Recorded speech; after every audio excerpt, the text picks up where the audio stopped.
and welcome to our special series on the NDTV Dialogues, The Road to Recovery. Who better to discuss this with than N.K. Singh, current chairman of the 15th Finance Commission, a former senior bureaucrat who's worked with a series of very different prime ministers and someone who's been fascinated with reshaping India's policy. He has his autobiography now out called Portraits of Power, Half a Century of Being at the Ringside. And N.K. Singh joins me now. Sir, thanks for being on the NDTV Dialogues. Now, in your book, you have a chapter, in fact, the final chapter, which says the pandemic and beyond. What really is the way forward in our road to recovery, as you've outlined here? What would you like to say at a time when India is facing challenges never really seen before, both of health and the economic impact of this? So I think that, Sonia mentioned about my autobiography. Autobiographies are usually about the past, but it is also about the future.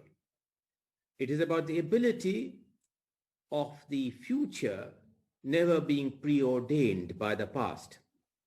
Indeed, in the chapter which you mentioned, Pandemic and Beyond, I focus on the kind of steps in which the current challenge of the pandemic has been converted by the leadership and the Prime Minister into an opportunity. An opportunity in terms of structural reforms which had eluded successive governments.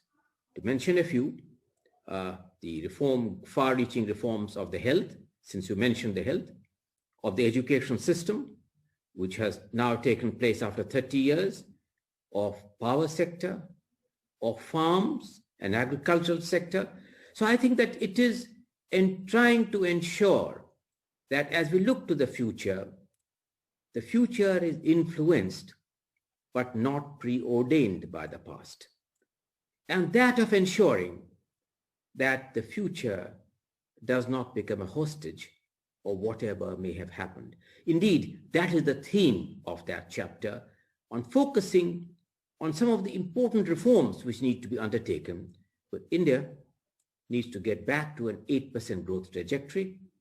This is necessary not only in terms of poverty, in terms of the other social challenges, but in terms of catching up with a lot of opportunities which have gone by. I want you to take that word you've just used, sir, reform, because of course you were involved in the 1991 reforms. In a sense, you were a ringside observer of that too. But when we talk about reform and when we say we can't be held hostage to the past, but at this time, are we looking adequately at the challenges of the present? Because of course the immediate challenge, and when you've talked of mitigating poverty, is the fact that our growth rate, our GDP, is now at a record low. In fact, worse than other emerging economies who've been hit by the pandemic as well. And of course, the issue of mitigating poverty, again, something you've talked about in your book, because IMF projection recently has pointed out that in India, almost 40 million people, an estimated 40 million people will be pushed below the line of extreme poverty. They'll be pushed into extreme poverty because of the pandemic. So aren't the solutions immediate rather than reforms which will take place in the future, whose impact will be felt in the future? Let me put it this way to you. I think that, you mentioned about the fact that we have done much worse than many other countries. Perhaps you need to reckon with the fact that our lockdown, Sonia, was 85%. It was perhaps the most arduous lockdown that had favorable beneficial consequences in terms of saving lives, in terms of allowing the system to beef up the necessary health infrastructure, which alas, as you rightly point out, had been neglected for far too long. And therefore, if you look to be in comparison of the Q1 data with an 85% lockdown or more which we had, as compared to many other countries, I think that we will look far better than what many countries with a far less severe lockdown had done in terms of Q1. But we must look forward. I agree with you that we need to look to economic recovery. That is why I have said always that the entire fiscal system, we need to now look to a period of fiscal forbearance and not to a period of fiscal rectitude. I had myself had the privilege of chairing the Fiscal Responsibility Management Act, which is a current law prevalent, But I think that that requires flexibility in the light of some of the considerations which have been mentioned in the last chapter of this book. So I think that we will, if we look to fiscal forbearance, then clearly debt will go up. And in order to make debt more sustainable, we need to ensure that growth rates go up. And for the growth rates to go up, it cannot happen without some of the important reforms which I have just touched upon in the book and which I have just touched upon in my comment is taken to its logical conclusion. So in that context, sir, would you say that perhaps that the fiscal discipline, which has been recommended by committees, or the fiscal deficit was earlier estimated to be the target was 3.5% of GDP, that perhaps we need to actually do away with these targets, just look at spending our way out of this crisis as some have recommended, or as others have said, put cash in the hands of the poorest of the poor. That this is the time when the Indian government, the Indian state needs to actually be spending much more than it currently is. We've seen one stimulus package, but it doesn't seem to have been enough. We need a second stimulus package faster, sooner rather than later. Let me put it this way, that I really think first we must set the facts right. What do you think the current fiscal deficit is currently? Estimates vary, but certainly if you look at the fiscal deficit, combined fiscal deficit, and we do not need to look to the center and the states, because what planners and investors look for is the consolidated debt and the consolidated fiscal deficit. And the current consolidated fiscal deficit is already close to over 10%. That is a fiscal stimulus which is already available in the system. This, I think, is often forgotten when we look for second round, third round. If you look at domain economists, they have also pointed out with considerable persuasion that the available fiscal stimulus in the system, namely the consolidated fiscal deficit of the center and the states, is quite significant. Having said this, I've also argued that this is a time of fiscal forbearance. This is a time for regulatory forbearance, and we therefore need to seek a combination both on the fiscal front and on the regulatory front to revive a very sharp growth process as we look to Q3 and Q4 and we look to the next fiscal year. When you look, sir, often we talk of a stimulus. How do we make sure? The Prime Minister has said that the point has pointed to the fact that free food grains have been given, but how do we make sure that we actually get the large, since so much of our economy is currently in the informal sector, there's absolutely no way to record the number of jobs lost. We saw those tragic scenes. You've written also about the migrant exodus, which happened. You've talked about who's to blame in that. You haven't actually mentioned the central role in that. But the point being, how do we actually make sure that India does not lose the gains made in the last decade in lifting people out of poverty with people now going back into those levels of extreme poverty? We've already seen surveys showing that people are switching children from private schools to government schools, people losing jobs, laying off others, and unemployment levels likely to be the major issue. So I think that some of the steps which have been taken by the government are indeed commendable, which means basically greater resort to direct benefit transfer, DBT, I think, in terms of various forms of assistance, not only in terms of Jan Dhan, but in terms of the free food grains being distributed through a system which we all know that, in my view, is the most effective system of being able to beef up the public distribution system, which is the most important thing when it comes to hunger and when it comes to starvation. Looking beyond that, there is no way, and you have raised the issue of migration. I have written about it in my book. But the issue of migration is not a sudden one. The issue of migration, which I have said, is a complex one. There are issues of data. There are issues of determining the size of the informal sector. There are issues of circular migration. There are issues of reverse migration. Migration is a complex issue on which much more analytical work needs to be done. In fact, I have myself argued in that book for the need to have a National Migration Commission, which is something which may be considered. The third point is you cannot get all this without reviving growth. Growth is central to the entire matrix. And growth, as soon as the pandemic begins to ease off a bit, is contingent on how seriously some of these important reform measures are implemented. These reform measures, which you say are not of only a medium-term nature, some of these reform measures are of very immediate value. Let me give you two examples of what immediate reforms. First and foremost, the health sector.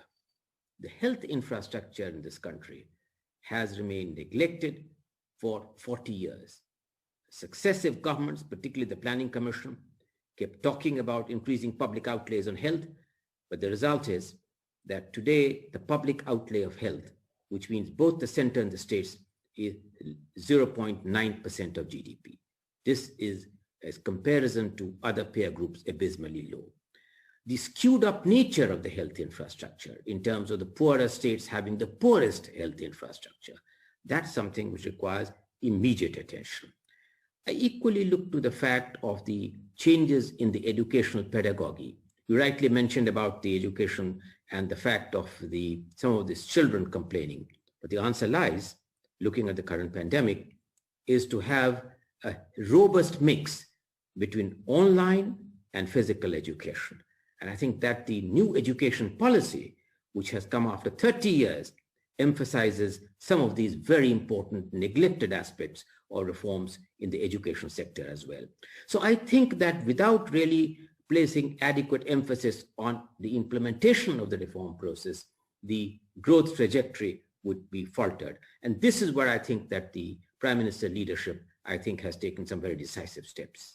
But interestingly, sir, and this of course, as chairman of the Finance Commission, that the role of the states is so crucial in implementing any of these reforms, whether it be in health, whether it be in the farm reforms, which we've seen that there's a lot of opposition, and the states' argument that they don't feel adequately included in this discussion about reforms that is happening on a national level, decisions being taken without adequate consultation now. Again, as the chairman of the Finance Commission, you also face questions on the sharing of revenue, and no state is ever happy with the sharing of revenue between from the center and the state. So are we now increasingly, is a federal structure becoming much more very strong? You've talked also about the changes in democracy, the Indian federal system. Are we now going center ruled and states meant to accept what the reforms are decided by the center in a sense, given that health is a state subject as well? I really think that that would be an inappropriate and an unjust conclusion. Look at the pandemic itself.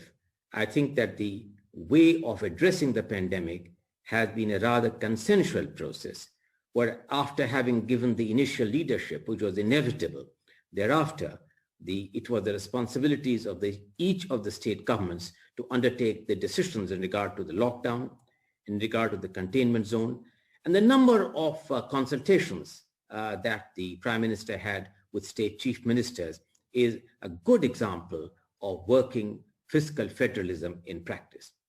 You mentioned about some of these important reforms not having had consultation with the states. Well, frankly speaking, let me tell you that some of these things which have been mentioned now, like the agriculture sector, this is, by the way, Sonia, a quest which began in 1991. It's part of the unfinished agenda of the 1991 reforms. If we look at the performance criteria and if we look at the structural benchmarks, which we agreed in letters of intent to the multilateral institutions, some of these agricultural reforms were part of that commitment. And that, I think, there has been a very healthy process of consultations with all stakeholders in terms of the power sector, which is one important area. In terms of the number of times the states were consulted on the education reforms, in the way in which, for instance, consultations have taken place on the health sector.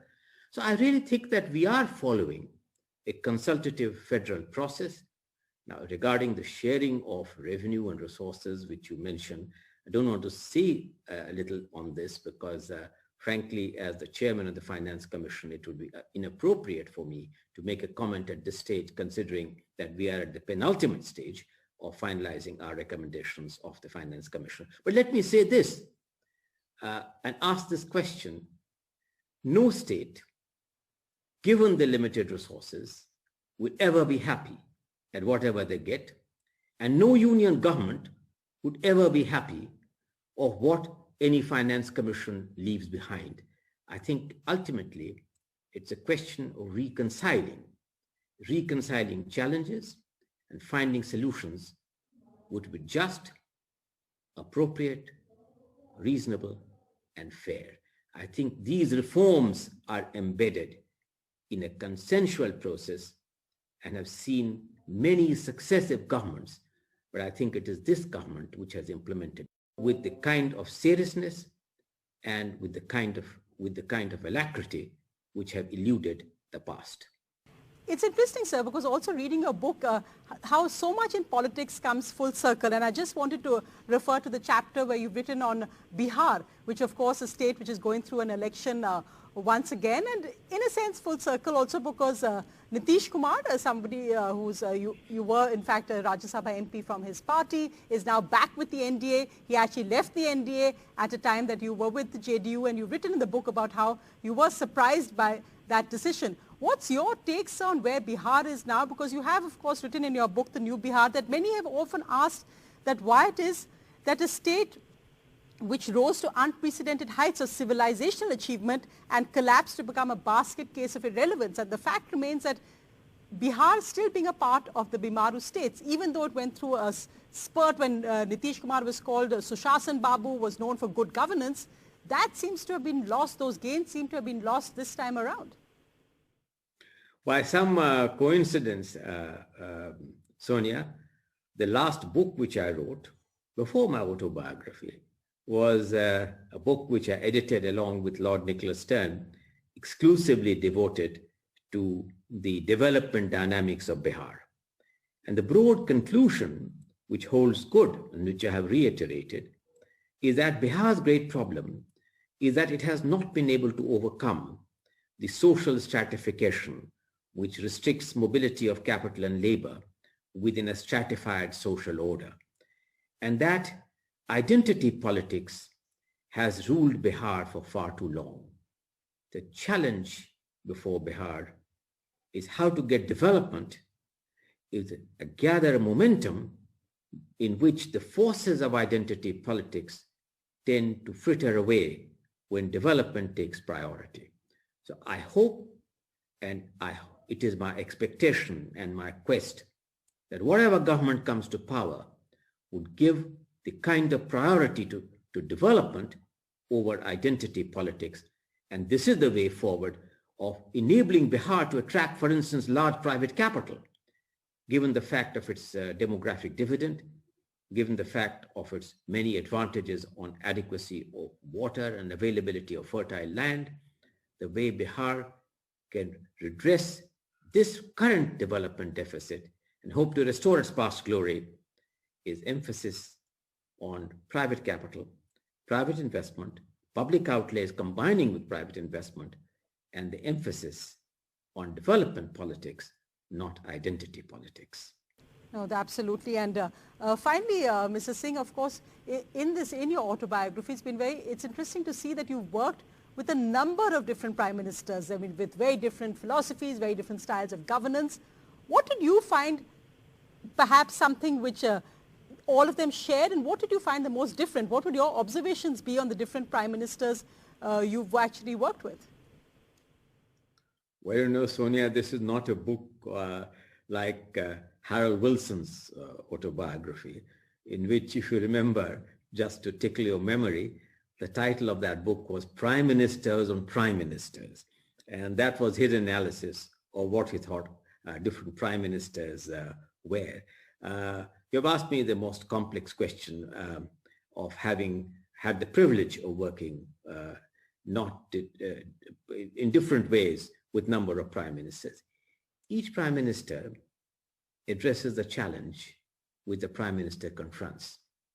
The challenge of P.V. Narasimha Rao's prime ministership, and for which he got enormous support from the finance minister, Dr. Manmohan Singh, was how to overcome the balance payments difficulty, how to keep India's head high, not to default on debt, and to have a program with multilateral institutions securing balance payments support and getting out of the difficulties in which we were after years of fiscal profligacy. The challenges, for instance, of the Vajpayee government was the challenges of consolidating on some of the important reforms which had been left unfinished.